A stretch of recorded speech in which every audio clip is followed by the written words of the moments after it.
how do you think these changes would affect? I heard you talk about how it helped you be less grumpier and stuff like that. How do you think it would affect your kids? How do you think that extra time would affect your children that you would have with them? Right. If you know, I mean, how do you feel that the them cooperating and you not being as grumpy as you say that you are? How do you think that would affect them? That change in your attitude. How do you think that would affect them? well, Affect the situation. it would allow them to be a little bit more open with me about their situations and any things that they may have. Because they'd be calmer. They'd be a little bit calmer. They'd be more relaxed, and they wouldn't be so uptight all the time, and I wouldn't be uptight and everything. So with them, Right. just it would make them kind of feel like I I could be there for them a little bit more and someone they can count on, I guess. Okay. So that would help the fact that you'd be calmer would help them to be calmer. Yeah. And then you guys would be able to communicate better, right? Yeah. So Yeah. you're thinking that the cooperation factor that you're hoping to achieve through getting them to do the chores and things like that would help you to be more relaxed, allow you more time to be able to spend with on yourself as well as them. Is that where I'm getting? Yeah. Okay. Okay, that makes sense, and that's understandable. That workload is definitely going to be something that can be very overwhelming, and you're just looking for a little cooperation, right? Yeah. Just looking for a little bit of a family dynamic to help you be able to spend more time with your family in a more of a family-oriented way instead of you just being in and out all the time and never having any time with them. Yeah. Is that right? Yeah, that's a real good. Yeah, I understand that. And okay, it's definitely a good goal to be reaching for. And so let me get an idea here. I'd like to ask you a question. I want to get some kind of an idea on how severe this problem is, at least in your mind. Okay. Okay. If you could give this problem a number, okay, give it on a number scale from say 1 to 10. Say the 1 being just a minor inconvenience, nothing really terrible, and number 10 being the worst problem you've ever had in your life. Okay, what number would you give it?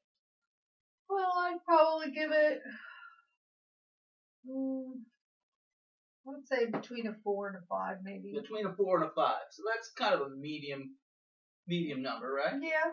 Okay. Why would you give it that? Why would you give it a 5? Well, it's not nothing earth shattering in any way, shape, or form. Right. It's just, it's just a little bit unmanageable. Okay. That's the word, unmanageable.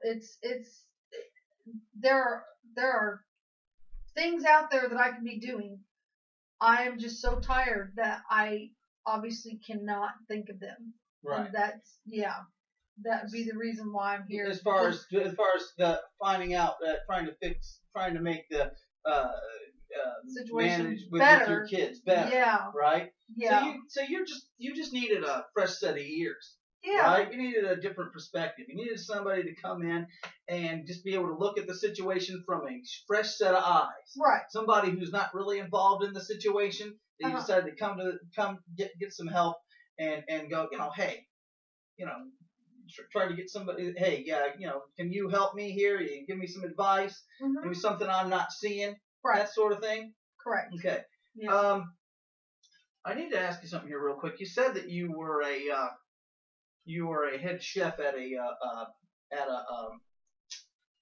head chef at a restaurant, right? Yes. So you have some kind of training, some professional training? Yes, I have a culinary degree. You have a culinary degree. Yes. Okay. So that means that you're very you had to, if you're a college student, you graduated. Right. Right. So you have organizational skills and that sort of stuff that you had to have when you were when you were going through school. Right? Yes. Well, So that says a lot. That says a lot about you as a person, that you have those organizational skills. But just like anybody, no matter how organized you are, every once in a while you're gonna get flustered. Things are gonna get away from you. Right. Right? You know, just like anybody, things are gonna get away from you. Right? Mm-hmm. Yeah. Okay. So you said that. I just want to let you know that we're going to try to work with those skills. Okay. That you have those organizational skills to try and help you to find a way to help coordinate some organization in your house and try to free up some more time for you. Okay. Okay. Now you said that that your problem was not an earth-shattering problem, and Right. you were just looking for a little bit of coordination, right? Yes. Okay. With that in mind, I know that we were talking about your organizational skills and that sort of stuff. Mm-hmm. So I'm sure there's been some things that you've tried in the past to try and get the kids to be a little bit more cooperative with you. Yeah. Right? Okay. Can Yeah. you give me some kind of an idea on some things that you might have tried in the past that Right. that to try and get them to be a little bit more motivated? Well, when they were little, I kind of gave them a little bit of a reward as far as like candy or something like that. Now they're getting older, the whole thing with the money thing is happening, and they're all about, having money and everything Money's else. really important to kids that age. Oh yeah. Yeah. So, I started giving them an allowance, and hoping that, they could use that allowance to, do whatever they wanted to. But, I kind of, gave them the allowance and wanted to teach them also with that allowance that, if you do what I'm asking you to do, if you do the chores that I'm asking you to do, you get this allowance. And this allowance means that you're helping mom out. Okay, And it was really good. It was working for a while. Yeah, it lasted for about a month. It was pretty good. Yeah. So it was working for a while. So what was it? Give me an idea on how it changed the situation. And you said it worked pretty good for a while. So give me can you give me an idea on how when it was changed? working, my kids were I'd come home and the dishes would be done and the trash would be taken out, dogs would be parked. Parked? It'd be nice if we could just park them, huh? Yeah. Put them in a spot and just leave them there. Yeah. Okay. The dogs would be taken out. The dogs would be fed. The laundry would be done. And if it wasn't done, it would at least be started. Right. And that kind of thing. And there's actually been time in that time frame when I came home and I had dinner waiting on me. The kids really? had dinner waiting. Wow, on that me. sounds like something you really that I see Yeah. that surprise in your face that you were thinking about that situation. Yeah. It seemed like something that it was really enjoyable for you, that made you really happy. Right. Okay. Yeah. So Yeah. so that kind of motivated them a little bit. It Right, did. and It so did. that it's obvious Yes. that changed your attitude a lot. You It weren't did. as tense and as far as that's concerned. Yeah, You know? I was a little bit more relaxed, and back then I was just I was a little bit more understanding and everything else, and it was a really nice time. Well, that's good. Give me some other ideas. How did that change? You said it lasted for about a month with you, Mm-hmm. right? What else about that time changed your attitude? Made you changed your attitude? What else happened during that time that made things easier for you? Well, Along with I was able to spend a little bit more time with them because I wasn't as tired all the time because I wasn't up all night. I mean, like I said, I am not awake when they're up for school. Mm-hmm. They're usually gone before I even get up to go to work, and I don't hardly see them. So, when they were getting the chores done and everything, I was able to actually, kind of spend a little more time with them when I got home at night because I wasn't as tired and I was able to get a full night's rest and stuff like that. Yeah, you but know? that felt good, huh? Yeah, it did. It left you more felt time really in the good. morning to be able to spend time with them and for yourself too, Yeah. right? Yeah, spending time for me was really important. Yeah, I bet Yeah. it is. Bet it is. You need that time. I know exactly how you feel because I try to take the bus wherever I go. Mhm. I know a lot of people don't think that that's a real convenient way to go, you Mhm. know, but to me that gives me that time to be able to spend on me, whether it's a book, whether it's reading the newspaper, whether it is doing something that I want to do. You know, Reading the you can newspaper. just sit There's there. a concept. The concept, yeah, just sitting there and let somebody else do the work. If it's Yeah. only for an hour, and so I can understand completely that feeling, you know, then you get to work and you're a little more rejuvenated. You're a little bit more in a better mood Mhm. because you're able to concentrate on you. And Right. that's what was going on with you, right? Right. Yes. And that's great. I bet you it made you feel really good, didn't it? Yeah, it did kind of make me feel Well, good. And I bet how did it affect your kids? How did that change your relationship with your children? That change in with the chores being done and that free time that it allowed you. Did you see a change in them? Yeah, I did. My daughter, she was a little bit more happy-go-lucky kind of person. She was a little bit more concentrated on her studies. She spent a little bit more time, looking at recipes and stuff like that. And my son, he actually had time where he was spending a little bit more time, a little bit more time with me, hanging out in front of the TV or whatever. So it allowed you more time to spend with them. Yeah. And then with you. Not necessarily with them together, but also with them individually as well. Right. And that's what you're looking for. That's Yes. the whole thing you're Yes. trying to accomplish. Yes. Is more time for yourself as well as your kids. Yes. Right? Totally got away from that. Yes. Yeah. Okay. And you said I'm going to go backtrack just a little bit. Okay. Mm-hmm. You said that you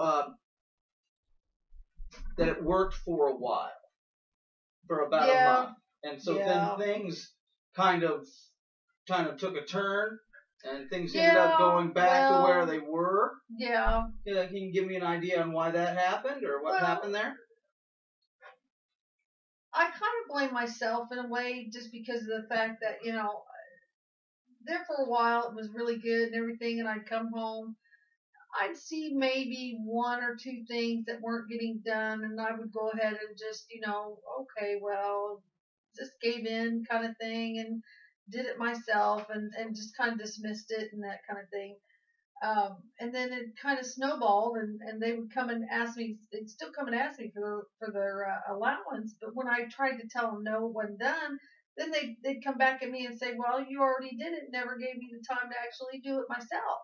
So I kind of looked at that and thought, okay, well, maybe they're right. I did kind of go ahead and do it, and didn't automatically give them the time to do it. So I just, went ahead and gave in and gave them their allowance and whatnot.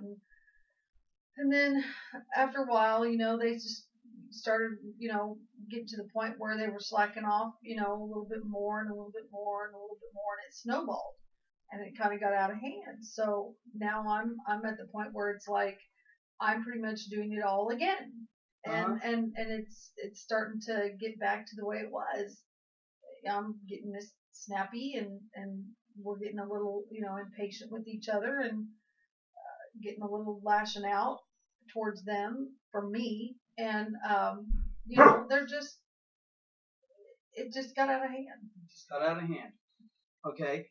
So ultimately you were using the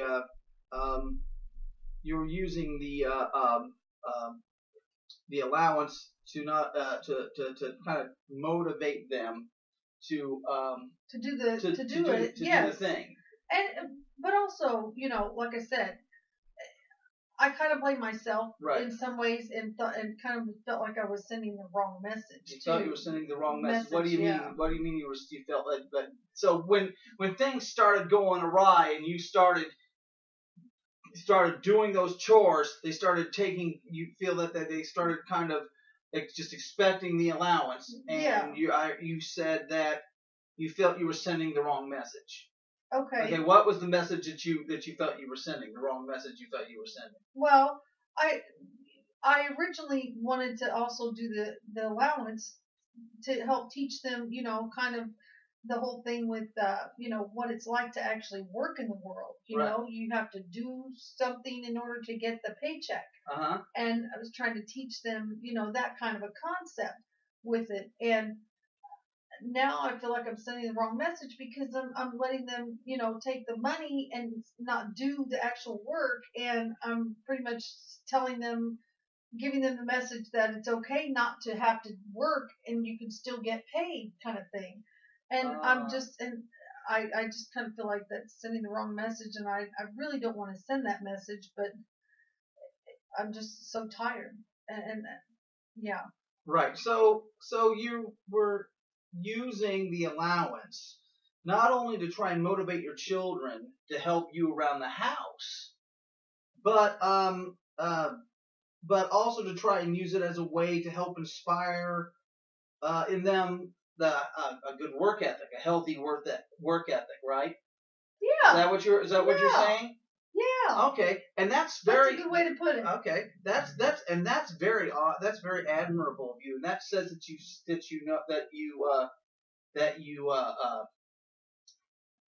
you care a lot about your kids. You care a lot about your kids' future. Yeah. So you're trying to get that motivation, but also teach them a good lesson at the same time, right? Right. Yes. Yes. Well, see, that's very. I mean, I completely understand. I mean, I know that I completely understand that and see where you're going with that. And like I said, you have, being a college student, I know that you're a career oriented person, obviously, because you wouldn't have gone to school if you didn't have some kind of a goal. Right. And you're trying to use those skills. Mm-hmm. And skills and value skills and training to try and teach them those lessons that they're going to need when they get out in the real world, right? Right. Okay, and that's I can understand that. I mean, that's, like I said, that's very admirable of you as a parent, and so we're gonna definitely try to help you out with those skills. And I want to ask you along those lines. I want to ask you a question. I want you to try and use your imagination a little bit. Okay, we're gonna kind of role play a little. All right. Okay. All right. I want you to imagine that tonight. Pardon me. Tonight you go to bed. Mm-hmm. Okay. And when you go to bed at night, after doing all the chores and the house and all that, while you're asleep, a miracle happens. Oh wow. Miracle happens, okay. Wow, getting excited on it. Oh yeah. Right? Okay. Now you don't know that the miracle has happened because you're sleeping. Oh. Right? You're sleeping. So you don't know that it's happened until you wake up. Right. Okay? You wake up in the morning. You sit up. You get out of bed. Tell me what's the first thing that you see that makes you realize that a miracle has happened. How are you feeling? I mean, well, first tell me what's the first thing that you see when you get out of bed that makes you realize that a miracle has happened. Well, first thing I would see would be my kids, because they'd still be at home. I would have gotten a full night's rest and actually woken up and actually found that I'm up before they leave to go to school. And I'm actually able to actually spend time with them. So your kids would be home? Yes. That would be the first thing you notice is your kids would be home. What would your kids be doing? They'd probably be either finishing any homework that they didn't finish the night before, or they'd be eating breakfast or something like that. Okay. Or getting ready or getting dressed or whatever. So your kids would be home. They'd be eating breakfast. What would you be doing? I would probably get myself some coffee and try to have breakfast with them. Okay. Yeah. And what would you do when you were having breakfast with them? What would be going on? Okay. I would probably talk to them about their day, talk to them about what classes they have, any academic or special classes they'd have in addition to their general studies. I'd talk about any anything that they wanted to talk about that was fun and enjoyable, you know? So you'd have time to be able to communicate with them, Yeah. talking about the day, socialize, that sort of thing. Yeah. That'd be great. How do you think? What do you think your kids would notice about the situation that a miracle would happen? What do you think they would notice about you? Well, the first thing they probably notice is that I'm actually awake. Okay.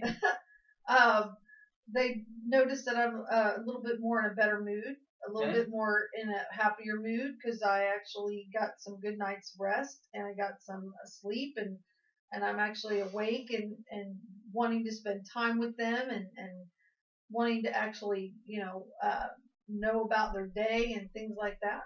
Okay. Yeah. So you guys again, there would be that conversation going on. Yeah. You guys would have time to be able to just talk about your day and just kind of have that family bonding time before everybody went off and started their day, right? Right. Yes. Right. We're kind of seeing a pattern. We're kind of starting to see a pattern forming here, aren't we? Right. Okay. Yes. Okay. So what else would happen? You'd spend the time. Your kids would be up. You'd be up. You'd be having breakfast. And you'd be having breakfast, talking about your day. So the kids have gone off to school now. So